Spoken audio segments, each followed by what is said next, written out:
What is going on, everybody? Fusion Sports Radio here. And it is Monday, September 29th, 2014. We got a lot to talk about, y'all. On today's show, we're talking WWE creative. And a lot of people are complaining about that right now. We're also talking about UFC 178. Went down last Saturday night. Fight Pass, Fox Sports 1, pay-per-view. We're also talking about Brock Lesnar's next title defense.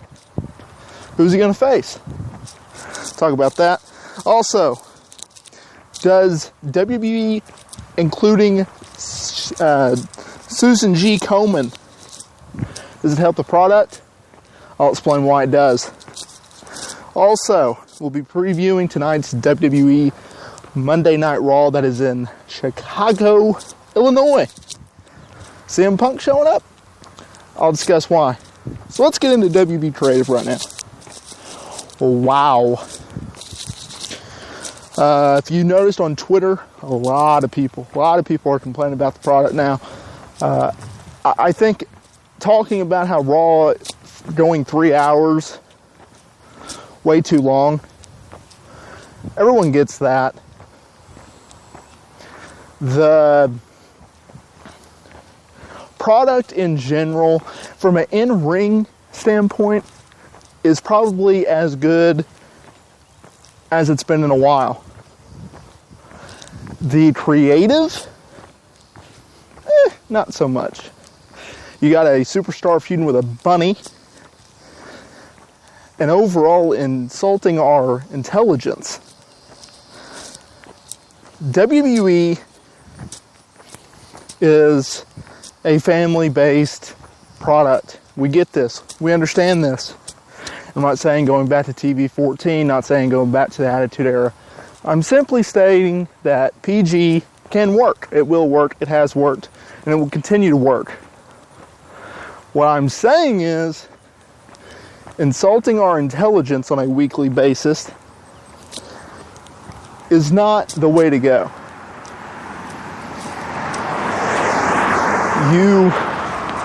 I think it's hilarious that you see on the WWE Network, which we pay $9.99 a month, talking about how 1995, 4, 6 was such terrible years. Why were they terrible years? Because of the product. What was wrong with the product? It was too cartoonish. It was too kid-based product. It insulted our intelligence. Yes, folks, Monday Night War series, that's all it is. Well, why did WB go to TV 14? Why did they go to the Attitude Era? Because of the product. The same product that was killing their business. Yet, 20 years later, guess what? They're doing the exact same thing. However, it might have been the product then, it might have been the product now. It was the problem then, but it's not now. Why? Because we're in it. WWE is losing money because of the WB Network. If they do not go back to 2 hours, they will eventually, not right away, I'm not even saying in the next 10 years, eventually lose all of their fan base. You know why? Because we are in a kid boom right now. And that is why WWE is a PG product. That's why they're catering to those audiences. It's kids and family. It's putting smiles on people's faces. But what happened in the years 94, 95, 96? Those kids grew up. And they didn't want their intelligence insulted anymore. They wanted something edgy. They wanted something cool. They didn't want to be ashamed of talking about wrestling with their friends. And when WWE was getting their asses kicked, Nitro gave them a product that they wanted to see. And that is why Vince McMahon was losing millions of dollars. Attendance was down, ratings were down. That's why they changed their product. You learn from your mistakes. If you don't, you get ruined by them. So please, for the love of God, do something. I'm not asking to change the rating. I'm not asking to change the overall product. I'm simply asking, please, stop insulting our intelligence on a weekly basis. If I didn't have to cover wrestling to get a paycheck, WB, I would not be watching your product every Monday, Tuesday, and Friday nights. I think that NXT, which is of course their developmental system down in Florida, while they are a PG product, while they do cater to the same audience, they don't insult their intelligence. Doesn't matter if you're an ROH, a TNA, or a WWE fan. If you like wrestling, not sports entertainment bullshit, if you like wrestling, where you have good in-ring product, simple, black and white based storylines, then you will love NXT. So my point of all this, WWE, please stop insulting our intelligence and take what you're doing in NXT and give it to us in a 2-hour format. All right, y'all, let's switch gears here. Hope y'all are having a wonderful Monday.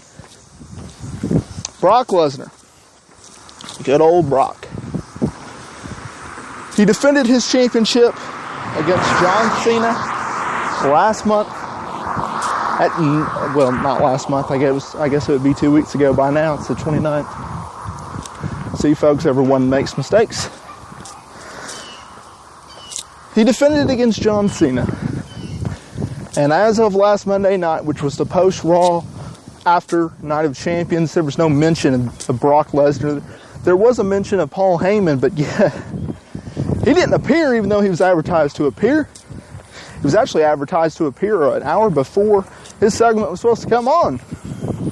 WWE was in the middle of rewrite, so they didn't get to that. So Brock Lesnar. We don't know if we're going to get a third match with him and John Cena. We don't know if he's going to get a new opponent. We don't know if he's going to wait until Survivor Series to make a return. We don't know when Brock Lesnar's trying to come back because WWE has not informed us of this. Even though they have 3 hours Monday, 1 hour Tuesday, 2 hours Thursday, and 2 hours on Friday. They didn't inform us of this. You have John Cena in a feud, I guess, with Seth Rollins, but isn't he feuding with Dean Ambrose? Yeah. I get that John Cena is upset that Seth Rollins cost him the championship on Sunday, or last Sunday by now. I get that he wants to get his revenge. But shouldn't he want to get his rematch with Brock Lesnar? Anyway, I guess if you're going to do a fantasy booking, I wouldn't have John Cena versus Brock Lesnar 3 at Hell in a Cell. You have arguably the greatest manager in sports entertainment history in Paul Heyman. You have John Cena, who is loved and hated by WWE Universe and fans. You have a ass-kicking former UFC champion in Brock Lesnar. Don't you think you could stretch this out just a little bit more? I know they've done 2 months already, but you can stretch this a little more. If I was them, which I'm not, they can do whatever they want, I would advise them to do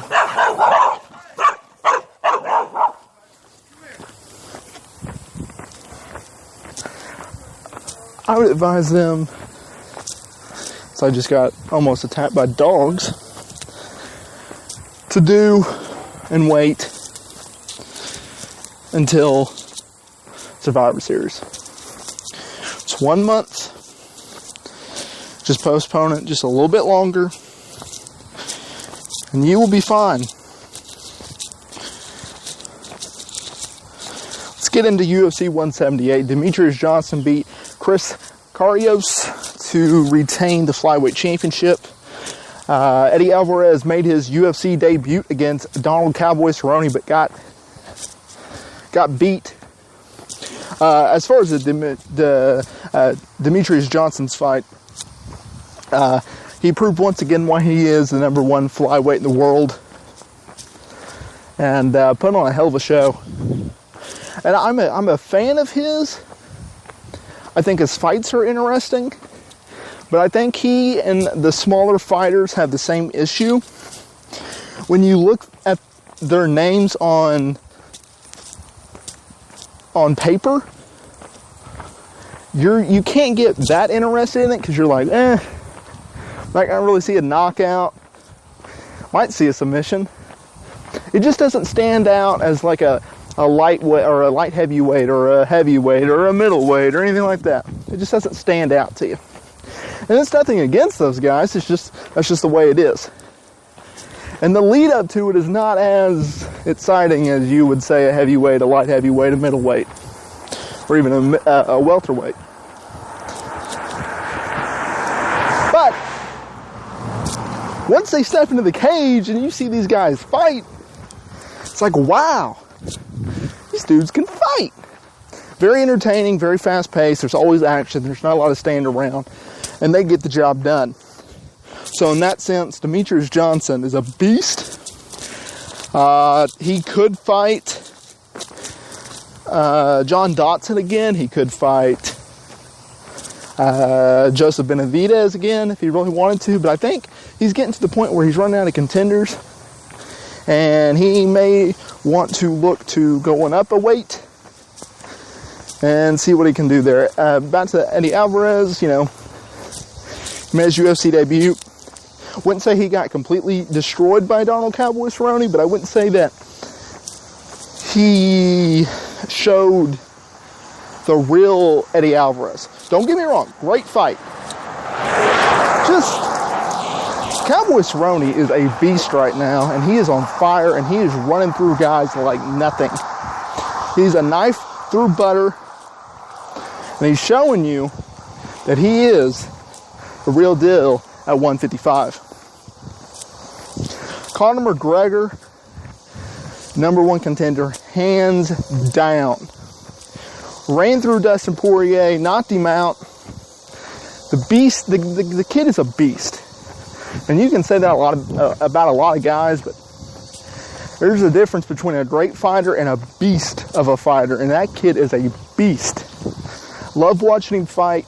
Can't wait to see him back in there. And that should be really, really, really good. Switching gears here. This is going to be a corporation of tonight's Raw, and like I was saying earlier, including Susan G. Komen to help the product. So, have you noticed WWE's had a lot of budget cuts? And it's shown on their product.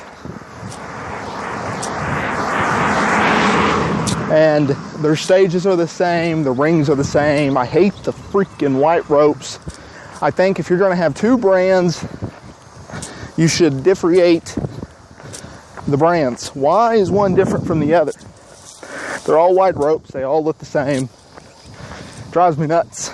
So, with them including Susan G. Komen, I like the fact that we will get to see a little color on the sets instead of black and white, and truly that's what it is. You have the pink middle rope. You have their logos on the stage and the announce table. And I don't know. And it's for a great cause, and I would encourage anyone to support it. It's for breast cancer. I just hope that it kind of just brings a little bit of difference to the black and white WB's